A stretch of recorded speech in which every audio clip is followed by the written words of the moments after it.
jalqaba irraa kaaftee yeroo jijjiiramni kun irraa kaaftee biyya keessatti nama deeggartees mootummaa kana deebiftees mormiteettas hundinuu bu'aa bu'ii namaa keessummeessuu bareedaadha. Jalqaba irraa kaasee uummanni Oromoo waan qabsaa'uuf qaba. Godinni Jimmaa lafa qobaatti qabu. Lafti maqaa Jimmaatiin waamamu kun kan saba Oromooti. Oromoo ofirraa qaba. Abbaa biyyummaa Oromoo qaba. Sabaaf sablammoota ofirraa qabaatu. Kanatti dabalee yeroo takka takka wanni achi keessatti odeeffamu wanni taateewwan mul'atu akkaataan itti Oromoon itti hubachuu qabu addaa gara ta'e. Mee caasaan gandummaa shirri guddaan kun achi keessaan uummata Oromootti dhoowwuudhaan yeroo kamirraa kaasee ijaaramuu danda'a. Keessumattuu ati jalqaba irratti sirba warraaqsaa tokko kan biyyi wal fakkaatu baaftee jira. Achii booda immoo Abiyyi caasaa sana ofirra galfatee isa immoo mormitee ammas ajjeefamuudhaaf barbaada. Wanni kun lamaan wal faallessa. Arra maqaa abbichuu jedhuun koodii kanaan achi keessatti ijoolleen keenya dararamaa jirti. Kaleessa garuu yeroo maqaa Abiyyi kaaftee faarsitu ni hidhamte. Wanni kun lamaan wal faallessa. Mee wal bira qabee nutti maali wanni kun? Yeroo kamirraa kaaseeti caasaa kana harka galfatee ilmi Minilik kun? Egaa akkam seete Zulaal jaallattanus jibbitanus mootummaan kun fincaa wayyaaneeti. Yeroon siin jedhu jecha safuu cabsuu fayyadamuu kootiif dhiifama gaafachaa gochinni godhaa jiru akkati waan badaa dubbatu si godha. Ilmaan isaati ilmaan wayyaanee jalatti guddateedha. Ilma wayyaanee jalatti guddateedha. Istiraateejii jaraatiin deemaa jira. Namni kun wattaaddara. Wattaaddara gaafa biyya bulchitu akka wattaaddaraatti bulchiti malee akka nama ammayyaa yookaan nama intinaa tokkotti hin bulchu jechuudha. Caasaan kun duruma wayyaaniin kan itti fayyadamaa turtedha. Oromoo lagaaf lagaan qooddee yeroo Oromoo wal nyaatu kana keessa aangoo si dheereffachuudhaaf ilmaan Oromoo hunda daguugaa turte. Amantaaf amantaa walitti buuste kana keessa aangoo si qajeelfachaa turte yookaan aangoo si dheereffachaa turte. Namni kun nama wayyaanee jalatti guddatedha. Caasaa jaraatiin ol ka'edha. Deennati jaraati.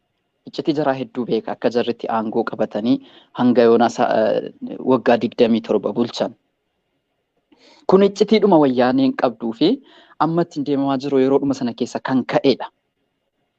Hamma yeroo ammaa kana keessatti Oromoof Oromoon wal jibbee yeroo jiru kana keessatti isaaf carraadha. Gandaaf gaddaan wal qooduu keessatti. Amma fakkeenyaa fudhannu. Ijoolleen Oromoo biyya hambaa keessa jiran keessatti biyyillee amma tokkummaa qaba. Sababni tokkummaa qabaateef waan biyya keessatti mootummaan kun godhaa jiru, waan argaa jiru, waan jararra gahaa jiru, waan beekaniif tokkummaa qabu.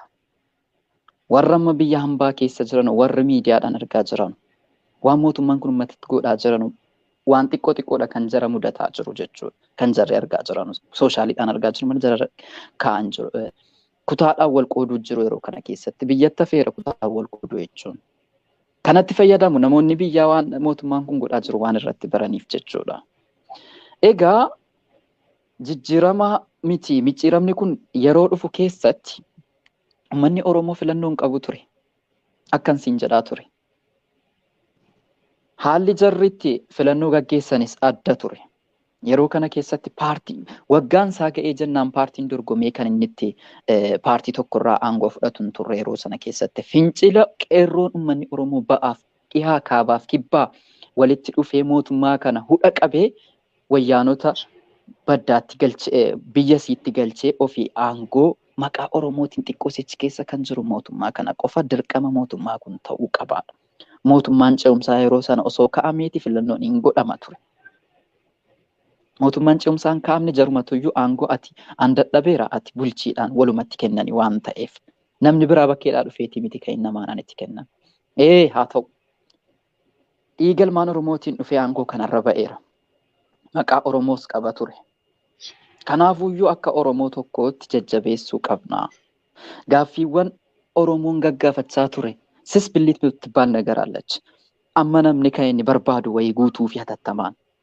Abaaboo baddaa jiru karaa nagaatiin nan galchee alaabaa nu jaallannu yeroo hedduu fudhannee baddaa bulaa turre ijaan arguudhaa kajeelaa turre alaabaa kana bilisa baase waan uummanni Oromoo jaallatu. Abaaboo fidee biyyatti galche waan uummanni Oromoo jaallatu. Ammoos gaafiiwwan adda addaa deddeebisaa jedhaa ture ji'oota muraasa kana keessatti. Uummanni Oromoo duukaa deemee immoo wanti biraan nuuf deebi'a kan jedhu abdii irraa godhataa ture. Nutis akka weellisaa tokkootti akka aartistii tokkootti sagalee qabnu ogummaa qabnu deeggaraa turre. Kanan achi keessatti faarsaa ture akkamitti bu'aa qeerroon biyya isaaf wareegame bu'aa qeerroon biyya isaaf wareegameen dhufe malee tattaaffii isaatiin miti kan inni achirratti argamuu danda'e. Kanan kaase jechuudha. Hayyootan jijjiiraman yeroo sana keessatti uummanni bira dhufee ture kan kaasaa ture of keessatti qabaa jechuudha. Bira dhaabbachaa turre akka nama tokkottis deeggaraa turre akka inni jajjabaatu godhaas turre.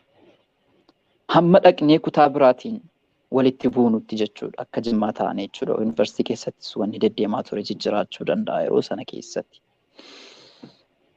Gaafa nama tokko amaanaatti kennattee amaanaa sana bakkaan sii ga'uu didu yookaan bakka itti eegdu argachuu dhabdu. Kunnaan taane kana naa sirreesseettee gaafii gaafatta. Gaafa inni sii sirreessuu didee jedhu gaafii kan kee itti cimsita mormii kan kee itti fuftaa jechuudha. Nutis amaanaa irratti itti kennanne sana gaafa of isa harkaa dhabne bakka isaa kennine tokko gaafa bakka sanaa dhabnu mormiitti ka'e uummanni Oromoo. Hayyoonni Oromoos kanaan dura deeggaraa turan hundi jira mormiitti ka'an. Nutis akka Oromoo tokkootti hayyoota Oromoo deeggaraa yookaan hayyoota Oromoo jecha isaanii dhagaa turre. Ittuu obsa nu fixachiisaa yookaan obsa ilmaan Oromoo fixachiisaa dhufe jechuudha mootummaan kun. Kanaaf gara mormiitti kaane. Erga mormiitti kaane sagaleedhaanis haa ta'u gama aartiinis haa ta'u ogummaa nuuf kenne yookaan erga dhaqne maqaa aartiitti galmoofnee jenne aartiidhaan deeggaraa turre ammas gama keenyaan aartiidhaan mormuudhaaf dirqama. Aartisa Haacaaluu Hundeessaa wareegame. Wareegama isaa sanaan uummanni Oromoo hundi abdii kutate mootummaa kanarraa. Haqni isaallee ammallee hin baane. Sababa isaatiif ilmaan Oromoo hedduu dhume. Sababa ajjeechaa isaatiif hayyoonni Oromoo mana hidhaa keessatti dararamaa jiran ofii ajjeesse jechuudha. Yeroo kana keessatti uummanni Oromoo abdii kutate. Mana hidhaatii baafamee ajjeefamaa ture. Kana osoo laallu'an Oromoo dheedheef waamuun maaliifan bakka akka ilmaan Oromoo ajjeefamaa jiru sagalee kan qoon dhageeffachiisne nutis akka Jimmaattis ta'anii. Sana booda akka Jimmaattis ijoolleen quuqama namoonni quuqama lammii isaaniitiif qaban hidhaman, hiraarfaman, biyya hariyaman. Mana tokko keessaa namni 2-3 kan hin hidhamin hin jiru Jimmaan keessatti sabboontonni jechuudha. Maaliif obboleessi kan kennuun falmaadhaan fakkeenya yaayaa fudhadhu. Nama an yoon ka'ee balleesse maatii kan koo yakkuudha mootummaan kun. Sana booda barbaadamaa turree nutis amma dandeenya miliqaa turree Finfinnee galee Finfinnee keessatti waan tokko achi keessatti hordoffiin baay'ee nutti godhamaa ture. Oromoo keessaa akka Jimmaatti bakka bu'uun sagalee keenya dhageessisaa turre. Achi sirba kana hojjenne erga sirba kana hojjenne sirbi kun riitimii Jimmaa ta'uu isaatiin baay'ee jaraarseera. Nu keenya jennee si amannee harka siif rukunne. Maaliif nu keenya jennee si amanaa turre gaafa keenya jennee si amannu sana immoo ati nu kaadde. Dugda nutti galte hammeenyummaan kee daangaa darbe. Wanni inni hedduu akka inni nafxanyoota jala fiigaa jiru hundasaa daayirektilii itti baasnee sirbine jechuudha. Yeroo kana keessa aariin jaraa bareechee itti hammaate. Kanaaf achi keessa jiraachuu hin dandeenye. Jimmaa Yuunivarsiitii waggaa 2ffaan baradhan ture. Barnoota kan koorraa. Kanaan wal qabatee waan asii kaasu tokko qabaa Isaaq. Ati ijoollee sana keessaa dhugaa dubbachuudhaaf ijoollee har'aa achi keessatti konkolaataa fudhatanii mana fudhatanii ganda hundarra deemanii walgahii bakka garaagaraatti waamamanii deeman sana hunduma isaaniirraa barnootaanis barnootatti baratte kan hin beekaa. Kana biraan immoo kennaa uumamaa tokko walluunis kennaa uumamaa keessatti biqile kanatti bifa barnootaatiin guddifachaa jirtu akka ta'etu isin gaafatanii naaf gala. Kana itti dabalee yeroo sana amma fakkeenyaaf tuukaatee biyya naannoo Jimmaa sana keessatti akkuma sana akkuma gaafa durii sirba sagalee kiilolee sanaan sirba galatti dhiibbee abbichuu keenya jettee waanumaan jirre wayitti daddabaltee yoo jette waan barbaadde argatta achi keessatti. Akka barbaaddetti barnoota jechuudha. Inumaayyuu barnoota osoo hin xumuriin waraqaan eebbifamuu kan keetii sii bahuu danda'a. Namoota hedduutu achi keessaa iccitii kanaan quba qaba waan ta'eef. Waraqaa bitatanii sadarkaa piroofeesaraa maaloo jedhamanii gurra nutti dubtaa waan jiraniif hin beeka waan ta'eef.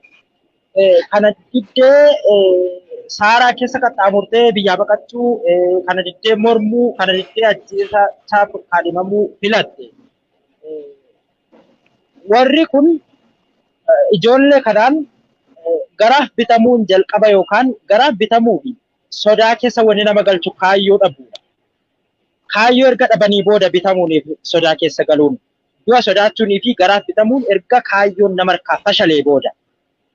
Ati kaayyoo kana sirkaa fashaluu dindaan kana hunda keessaa badhaadhina sana keessaa badhaadhina jarri jedhan udduu qullaa deeggaran sana keessaa kan gara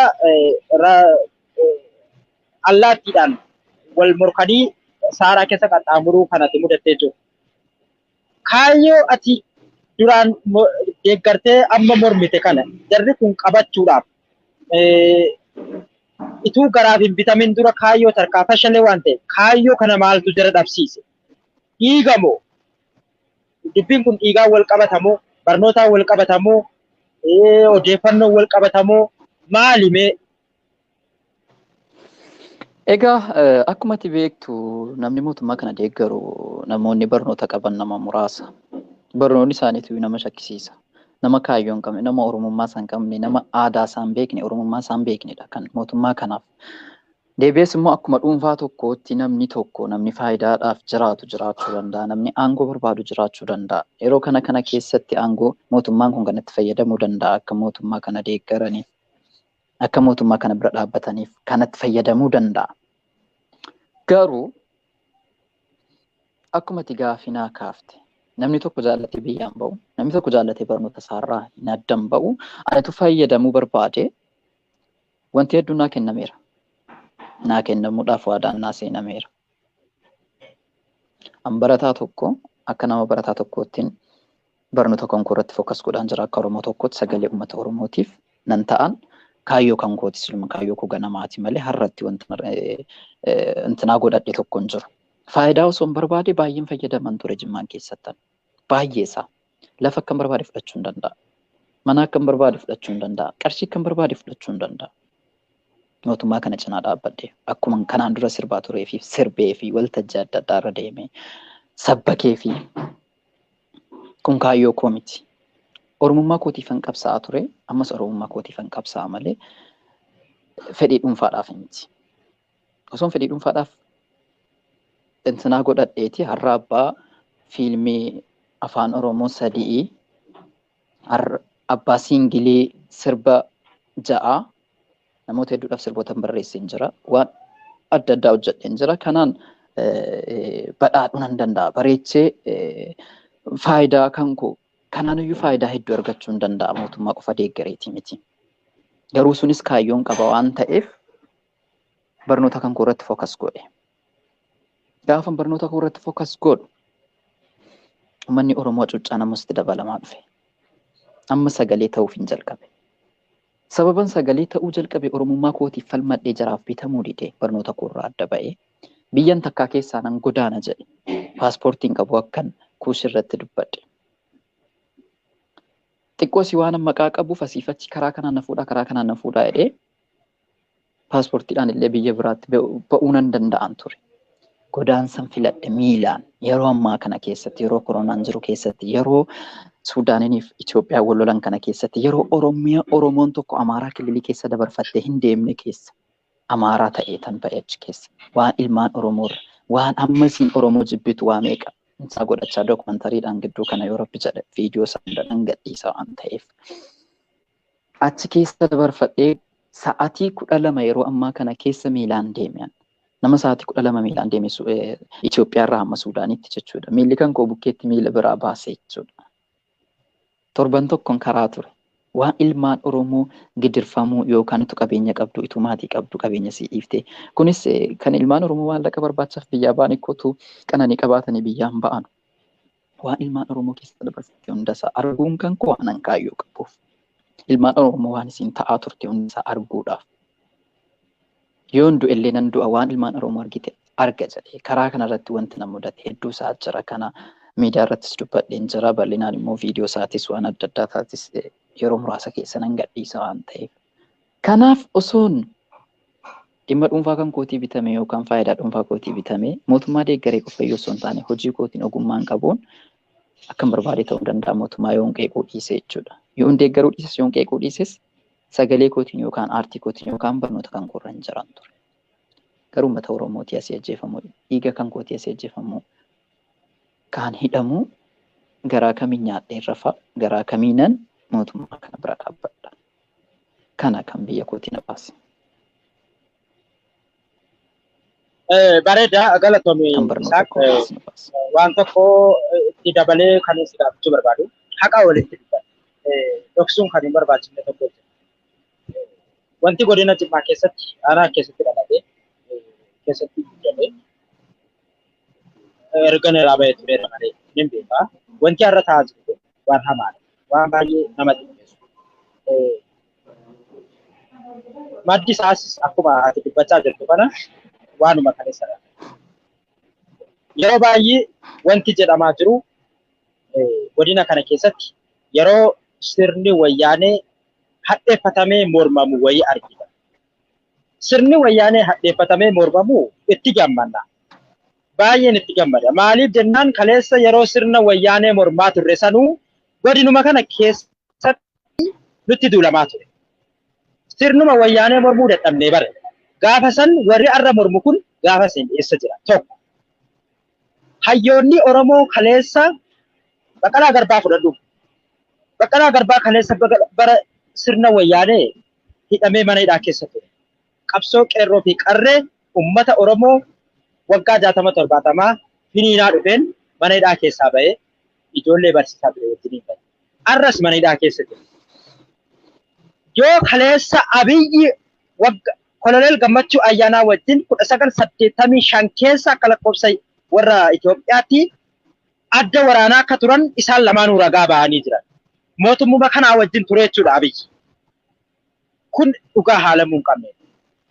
Yoo kaleessa wayyaanee keessan turre, yoo kaleessa wayyaanee wajjin ijoollee Oromoo ajjeesaan turre, yoo kaleessa wayyaanee wajjin uummata Oromoo fixaan turre, wayyaanee adda durummaadhaan yoo dalagaan turre namni kaleessa wayyaaneen isa morminaan hiite akkamitti hadha mana hidhaata. Dhugaan kunoo isa kaameeti kana biyyi deeggaramaa jiru godina kana keessatti sirnoota abbaa garaachoo fi garaa kanarra ni ta'u. Sirriidha. Akkuma duraan sitti himaa ture istiraateejiin jalqabatan deemaa jiran istiraateejiidhuma jalatti guddatanidha. Dabalataan dhugaa dubbachuudhaaf mee uummanni hundinuu dhugaa habaru. Osoo wayyaaneen yookaan Tigraay TPLF kan biyyatti galsiise koo qeerroodha malee mootummaa miti bar. Otoo dhuguma TPLF kun badii qabdu badii keessaniif ina dabamtanii jedhee mootummaan naqee dhukaasatti banee ajjeese dhuguma gumaa keenya baase.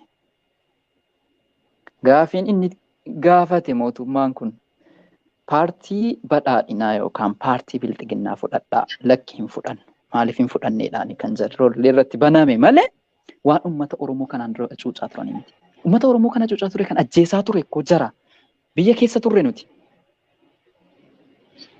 Warra amma aangoorra jiran maaliif mootummaa wayyaanee kana mormitaadhaan nutumaa turte malee maaliif wayyaanee qeeqxeedhaanii miti kan isin maaliif wayyaanee jaallatteedhaanii fi miti kan isin nu hidhaa turte. Itti gaafatama kana kan qabu wayyaanee osoo hin taane warra jaraaf ergamaa turee fi waan jarri godhi jedhan nurratti godhaa turan jaruma amma aangoorra jiru kanatu gumaa keenya. Nuti jara kaffalachuu qabna yookaan gumaa baasuu qaba malee hundaa'u wayyaanota miti. Wayyaaneen osoo mootummaa biltsiginnaa kana mootummaa Abiyyi kana fudhatte paartii kana fudhatte har'an barbadoof tarra rukutamtu turte. Waan paartii isaa didaniif. Kan eenyunuyyuu mee gaafii tokkoon gaafadha warra mootummaa kana deeggaru yookaan mootummaa kana. Isin uummata Oromoo akkas ajjeeftanii gidirsitanii kolaaftani. Kanaa jennaan an mootummaa Oromooti waan ta'eef gumaa kana nan baadha jedhee mootummaa Tigraay naqee jara TPLF aangota TPLF kana rukutee mootummaan kun. Gaafiin inni dhiyeesseef gaafiin isaa paartii badhaadhinaa fudhadhaa. Jaarsummaatti ergaa ture. Paartii fudhadhaadhaaf.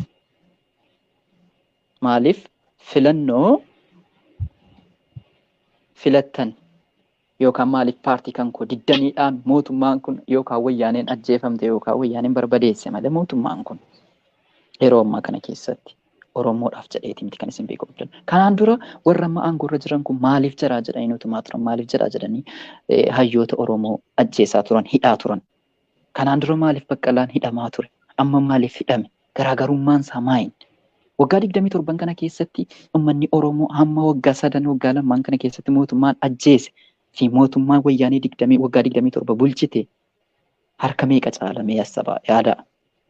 Sababni isaa maayini? Mootummaan kun nuuf ileeti yookaan Oromoodhaaf dhaabbateeti aangoo isaa dheereffachuuf jecha uummata Oromoo jibbaaf jecha mirga abbaa biyyummaa keenya sanuu falmataa jirranuu kan fuudhee ormaaf kennuuf jecha malee Oromoodhaaf miti.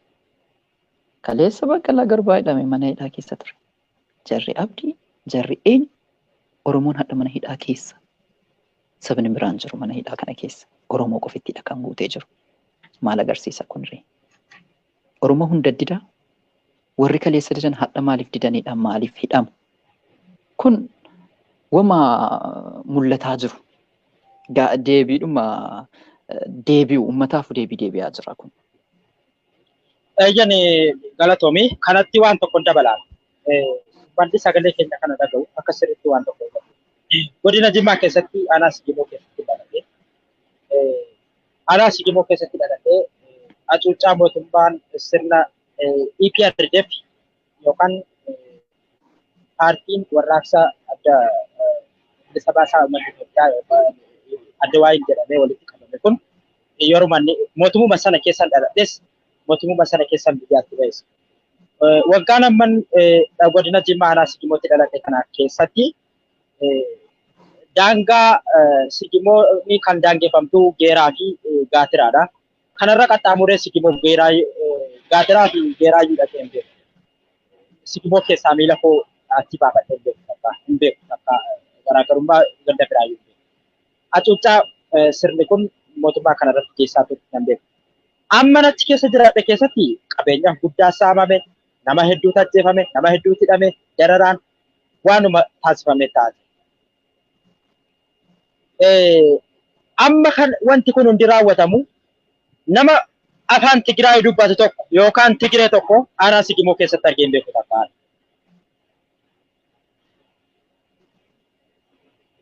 Dubbii kana wannin kaasuuf maaliifi yeroo gadda harki rukutamaa fi ture sirna TPLFitu cabdee mootummaan kun qabee akkanaan fidee abbichuu waan akkasii godhe jechaa tura. Indee garuu jennu sababni indee garree maaliif? Ijoollee Oromoo 26,000 ol waraanaan itti erganii ficcisiisanii ijoollee Oromoo qofa 26,000 oltu waraana Tigraay dheengaddaatti dhumate. Jaarsa dullattii tokkotu qofaatu qabamteeru. Jenosaayidummaa duguuggaa sanyii yakka waraana addunyaa irratti nama gaafachiisutu Tigraay irratti immoo raawwatama. Kaayyoon qabsoo Oromoodha. Kaayyoon qabsoo Oromoo ani itti beekus qabsaa'onni itti beekan itti dararamne itti hidhamne itti saamamne itti cabne lafeedha. Tigraay ofii keenyaa bilisoomnee Tigraay barbadeessinaa miti. Namni yakka raawwate yakka isaatiif gad taa'ee adabame biyya sana keessatti murtee ofii fudhatee jiraatu. Gudeeddiin saamichi barbadeessi Tigraay irratti raawwatame ulaagaa kamiinuu kan deeggaramu miti jennee. So kana kaasuufi miti. Godina kana keessatti aanaa kana keessatti dhaladheen erga har'as namootuma kaleessa saamaa jirantu kaleessa isaanii nama saamu, isaanii nama hidhu, isaanii uummata kana walitti diru kan hin argitu har'a saangurra jira. Siigalee isaanuma santu har'as jijjiirama jedhanii micciiramaan ilkaan biraa ofitti naanneeffatanii arras ummata Oromoo nyaachaa jiran. Namoonni kaleessa ijoolleen afurri xiqqoon tokko 2018 dhuftee mul'atte sanaan ijoolleen shimalaan dhaatee ofirraa geggeessite ol fuudhamanii naannoo Oromiyaatii fi godina Jimmaa keessatti kanneen akka Numeerii Shamsuu hattuun godina aanaa Sigimoo keessaa ari'amte kan akka Numeerii Shamsuu nin beeka seenaa Numeerii Shamsuu achi keessatti sabboonaa godhanii uffata abbaa gadaatti uffisanii as mul'isanii nutti mul'isu jechuudha. Numeeriin gaafa aanaa Sigimoo keessaa ari'amu hattummaadhaan yakkamee alkan konkolaataa qabateeti kan inni ba'e. Ijoolleen ulee mataatti cabsitee jechuudha. Arra garuu godina Jimmaa keessatti ol ba'ee waan akka fudhataa ture. Kana qofaa miti. Arsii keessaan hin beeka. Shawaa keessaan hin beeka. Wallaggaa keessaan hin beeka. Nama qeerroon abbaa torbee ijaarrattee 2017 2016 qabsoo ittiin finiinsaa turte ofirraa geggeessite ilkaan isaanii ofirraa cabsite Abiyyi Miniliktu dhufee uummata irratti muudee kana jedhe. Lammaffaa jijjiiramatu jira jedhan. Jijjiiramni jiru maali? Jijjiirama jira dhugaan. Jijjiirama guddaatu jira. Jijjiiramni jiru sun maali beektaa? Jijjiiramni dhufuudhaaf ture. Dura kan hin dubbachuu qabu. Jijjiiramni yeroo dhufuu jedhutti jijjiiramni biyyattii sana keessatti dhufe jijjiiramni gaariin dhufeera. Gaafuma dhufu sana saatuma sana keessa gurguramee sirna naftanyaatiif kenname garuu. Jijjiiramni san booda dhufe hoo jira? Ni jira jijjiiramni dhufe. Kan maaltu dhufe? Gaafa wayyaaneen biyya bulchaa turte yookaan gaafa EPRDF aangoo olaantummaa TPLFitiin bulaa ture ummanni Oromoo qabeenya saamameera, ajjeefameera, gudeedameera, lafee cabeera. Qabsaa'onni isaa hedduu dhabeera. Garuu Oromoon Maadagaskaarii dhufee hin jedhamne akka irraa kanatti Oromoo የሚባል ግሩፕ አለን jedhamne afaan muummee ministeeraatiin gadi ba'ee. Oromoon kaleessa lafti keessanii garuu natirra qotatee fayyadamaa jirte malee wayyaaneen lafti keessanii miti hin jenne. Abiyyi Minilik immoo kan jedhe maali? Oromoo የሚባል ግሩፕ አለ jedhe sadarkaa bashaashaatti gadi bu'ee xiinxale dubbii kana. Isiinuu kan godinaan itti dhaladhe keessatti jedhe dubbii sana yeroo ibsu keessatti bashaashaan umtinuu isii gadii fi isii olii jettee of walirkii jedhe. Siigalee kana keessatti maaltu mul'ata beektaa? Oromoon lafa kanarraa iyyuu waa tokko hin qabuutti jijjiirame. Kaleessa lafti kun kan Oromooti. Natu irra buna irra dhaabamu, damma irratti oomishamu, dhadhaa irra jiru, xaafii boqqolloo qamadii garbuu irra jiru natu itti fayyadamaa irratti wal dhabne TPLF. Har'a immoo Abiyyiin immoo kan irratti wal dhabne maali beektaa? Oromoo dhumtinuu jiruu fi jiraachuu qabaa fi hin jiraatu irratti wal dhabne jechuudha. Siigalee wannumti Oromummaa jedhamuu fi Oromoo jedhamu hin jiruu fi haa jiraatu irratti kan wal qabne. Garuu gaafa TPLF kan nuti irratti wal qabne dhimma qabeenyaa qofaadha. Dhimma saamicha lafa qofa. Gaafa TPLF jirtu lafti kukkutameeti akka carqitti gurgurama malee nama tokko tokko akka har'aa kanatti kaabaaf kibbatti bahaaf lixatti humna waraanaatiin afaan qabanii girrisa jedhanii maqaa nafxanyaan ittiin nu waamtu sana nutti moggaasanii Oromoon lafa asirraa qabu jedhanii seenaa goobanaa daachaa ol baasanii siidaa Minilik biratti naannefatanii kanaanolee fi calanqoo immoo diigamuu qaba jedhanii nurratti hin taphanne garuu mallasaan maal godhe beektaa? Inumaa ni ijaare. Siidaan naannolee calanqoo diigamuu dhiisiti. Siidaan kun dabalamee ijaaramee wanti uummanni kun ta'e godaannisni uummata kanaa bahee dhalootatti mul'achuu qaba jedheetu waan sana ijaarsise. Garuu kan nuun jedhan maali? Har'a inumaayyuu ta'uu hin qabu. Inni sun diigamee wanni Oromummaa calaqqisiisu dhabamee Hayila Sillaaseenii fi Minilik immoo ol ba'anii mul'ifamanii kan jarri duguggaa sanyii raawwataniifis Itoophiyaa kana guddisuuf malee rakkoo biraa uumuuf miti jennee dhaloota kana fudhachiifnaadhaan jedhe. Amma kan nuti irratti wal dhabne waa lama qofa irratti sirna TPLF. Tokkoffaa siyaasa irratti wal dhabne. Siyaasni maal jechuudha? Dambii ittiin bulmaataa keessatti nuti olaantummaa argataa irratti kan wal dhabne. Lammaffaa saamicha qabeenyaa irratti wal dhabne. Saamicha qabeenyaa kana irratti immoo yeroo wal dhabnu gara ajjeechaatti kanatu fide jechuudha. Har'a Abiyyiin immoo dhimma qabeenyaa fi dhimma siyaasaati miti. Dhimma lubbuuti. Dhimma Oromoon hin jiraa fi hin jiraatu kana booda irratti wal qabne jechuudha. Emee garaagarummaan isaa maali? Kana irratti maal jettanii? Yaada bal'aa kaaste hamma Oromoon yeroo ammaa kana keessatti cabsame takkaan cabsamne. Isa kanaan dura seenaa dhagaa turre nuti illee seenaa dhageenya malee akkas isaa miidhamee sadarkaa kanatti sin argine. Isa yeroo Minilik ummata Oromoo irratti hojjetaa jirudha kan mootummaan kun waggaa 3 kanan keessatti hojjete kan ijaan argine jechuudha kan seenaa dhagaa turredha kan nu argaa turre. Yaada bal'aa isaatti kaastee jirta waan ta'eef dubbiis baay'ee dheeressineeti jirra. Osoo sagantaa biraatiin walitti deebiin natti tola Zulaal. Baay'ee bareedaadha. Sa'aatii tokkotti irratti xumurree walakkaa sa'aatii baay'ee bareedu. Egaan dhaggeeffattoota keenya wanni beekuu qabdan artistii Isaaq Zeenuu akkuma isin dura isin ibsee biyyoota baqaa keessatti mandheeffaa oola galtummaadhaan jiraachaa jira. Akkuma jettan kanatti yeroo hedduurraa taateewwan godina Jimmaa keessatti mul'atu yeroo baay'ee ol ba'ee mul'atuu fi kanneen tuttuqaan mooraa Oromoo keessatti achi darbamee ittiin Oromoon godina kana keessa jiru gara tokkoon sirna naftanyaa kanaan cabsamaa gara kaaniin immoo akka sagalee Oromoo biraallee hin argannetti yeroo inni itti rakkoo keessa seensifamuudhaaf wantoonni garaagaraa achi keessatti qopheeffamanii waan Oromoodhaan tolle akkas deebi'amee kara Oromootiinis qabu godhamaa jiru kanatti ol baafnee dhugaa jirtu isinitti mul'isuudhaaf karaa miidiyaa keenya kana kireet goonee jira. Miidiyaa kana keenya kana sheerii walii gootanii laayikii follow gootanii akka nu hordoftan abdii guddaa isinirraa qabna. Artistii Isaaq Zeenuu akkuma har'a dhufee nu wajjiniin taa'e kanatti waan ta'ee jiru godina sana keessatti waan ta'aa jiru waan ta'ee jiru akkasumas immoo gara fuulduraatti maaltu itti fufuu qaba jiru irratti kan waliin deemnee ilaallu ta'a. Nu faana bu'aati waan godina sana keessatti jiru kijibni maalii dhugaan maalii haqni immoo maalii dhaddacha dubbii uummataaf finnee murtee uummataaf dhiibnaa jechuudha. Nutis jala buunee waan jiru hordofnee ijoollee keenya kanneen hubachuu danda'aniif hubachiifnee kanneen immoo sila rabbii qalbii isaanii cufee akkasumas dhiibnee bira darbinaa gama kootiin nagaatti isin jedha. Atilleen waan dabalii sagantaa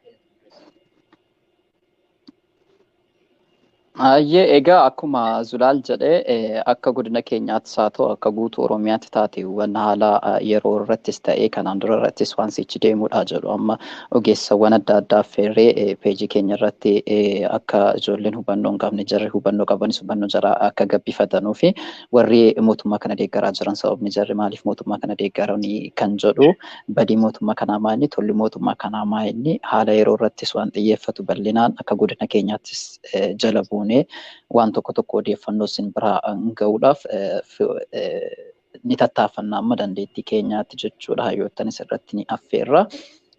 Hanga sanatti miidiyaa kan keenya yookaan immoo peejii kana follow like share godhaati wal biraan gaa yaada kan keenya har'a dhimma raayyaatiif dhimma joonirratiif akkasumas immoo haala politika biyya keenyaa keessatti hamma dandeenyu xiinxaluudhaan jalqabneeti jirra. Ammaan booda immoo sammuu keenya yookaan ogummaa kan keenya hamma danda'ame odeeffannoowwan adda addaa walitti qaqqabannee xiinxala keenya cimfannee isiniif dhufne jenna. Anis gama kiyyaan sirba tokko qopheessaatiin jira sirba bareedaa tokko jechuudha. Sana sanaan biizii ta'us nan danda'a waan ta'eef jarri Zulaal jiru waan ta'eef egaa peejii kana akka guddiftanu amaanaa isiniin jedha. Tole ulfaadhaa galatoomaa atis artistii Isaaq Zeenuu kaayroorraa ammoo akkuma jirutti nagaa ta'a. Ayyee nagaatti.